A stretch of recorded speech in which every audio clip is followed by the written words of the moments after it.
Alright, hi guys. Today I'm going to be showing you how we are going to make our Google Draw animal portraits.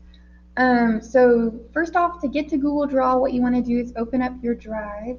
Your drive is going to look just like this. You'll come over to the top left corner and you can hit the new button. Drop down menu appears. You'll come all the way down to the bottom under more, and then over here on the right, Google Drawing appears. You'll go ahead and click that, and it's going to open you up to a page that looks just like this. So once we're here, what you want to do is you want to open up the picture that you have taken of your own pet or animal.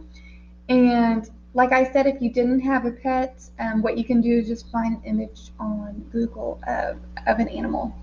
Now you want to insert that image, so you'll come to Insert, Image, and if you downloaded it to your desktop or to your computer, you'll hit Upload from Computer.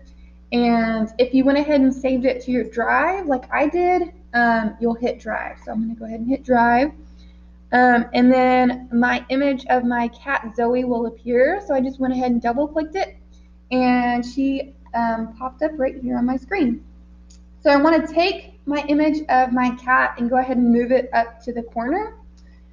And then now I want to adjust my canvas size. Now your canvas, when I say that, I'm referring to the kind of checkerboard image right here. So what I want to do is I want to make sure my canvas fits my image. So I'm going to come down to the bottom right corner, and I'm going to click and hold, click and drag all the way so it fits my image of Zoe here. All right, so I have my image, and then I also have my canvas, which is the same size as my image underneath. So now I'm ready to start learning the different tools of Google Drawings, and we can actually start drawing today. Now I'm just going to go over just really quickly some of the tools we're going to use. We only use a handful of tools, but this is going to be like the basic tutorial on how we do this. Now, to start off, one of the most important tools is going to be the zoom tool. This is kind of how you work in and out of your image. So I went ahead and clicked the magnifying glass, and my cursor is now the same image. So when I click, it's going to zoom into wherever I click to. So this is how we kind of get really close, and we can add those really small details. Whenever you want to zoom out, I just click on the little drop down arrow right here, and I just hit fit, and it comes back to how it was originally. And then I can zoom in wherever I need to again, and then come back to fit. So now what I want to show you guys is how we actually draw on top of our images, and how we make the shapes in order to create these drawings. Now, so I'm going to show you real quickly. I'm going to go ahead and start on her eye. So I'll zoom in real close, and I'm ready to start drawing. So I'm going to come over to the line tool, and I don't want to hit the line tool, but I want to hit the arrow next to it. And it's going to have a drop down menu, and the two tools we're going to use is the curve tool and the polyline tool. Now, curve tool is great for anything that is rounded. Polyline tool is going to be what we use for everything else. Okay, so if I'm going to go ahead and outline her pupil here, I'm going to do that with the curve tool because it's round. Now, I click my curve tool, and my cursor is now kind of like a crosshair. And I'm just going to click on a starting point on the edge of her pupil, and it kind of creates this line here. And every kind of place I want to stop or where I'm outlining, I'm just going to click. So I'm clicking all the way around her pupil as I'm drawing here. And once I get back to the beginning of my line, it just kind of want to automatically connect to this line. I don't have to be too careful with it.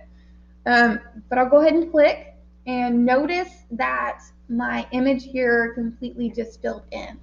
Now, it's not the right color, so we need to go back through and edit that, and I'm going to show you how we do that. So first off, it has this border around it, which I don't like. So to get rid of that, you'll come over here to the border color. I'll click that, and every time I just go through and I make that transparent so I don't have it anymore. And I'm left just with the fill color. So to edit that, you'll come over to the kind of paint bucket here, and you can choose any color you want. Now her pupils were black, so I'm going to stick with black. But once you kind of get to these other colors, you can come down to custom, and you can choose any color that you want. This is where you kind of get to play around with that. But for her pupil, I'm going to keep it black. And now I kind of already have one shape here. Now it's not a perfect circle, so I'm not too pleased with the shape that I made. So what I can do to go back and edit this shape is double click on it, and then my shape has all of these kind of purple dots. And what you can do is just kind of click and pull, and you can edit the shape that you made. So no need to go back and delete. You can just go through and kind of edit the shapes that you already have. And then when I need to kind of click off of this, you can just click anywhere else and it kind of goes away. So let me kind of show you the other polyline tool before we go ahead and stop. So I'm ready to hit the polyline. So I'm going to come over to my line, hit the drop down, choose polyline, and I'm going to do this kind of shape right here that I see. So I'm going to start by outlining it, following the contour outline of our image here. And it will automatically connect for me if I just click on it. Notice it fills again. Not too happy with the outline. I'll make it transparent. And then for my fill color, I'll come back through with the black shape. And again, if I wanted to edit it, I can go double click and kind of adjust where I need to. Now, that's what you're going to be doing for each and every shape that you see.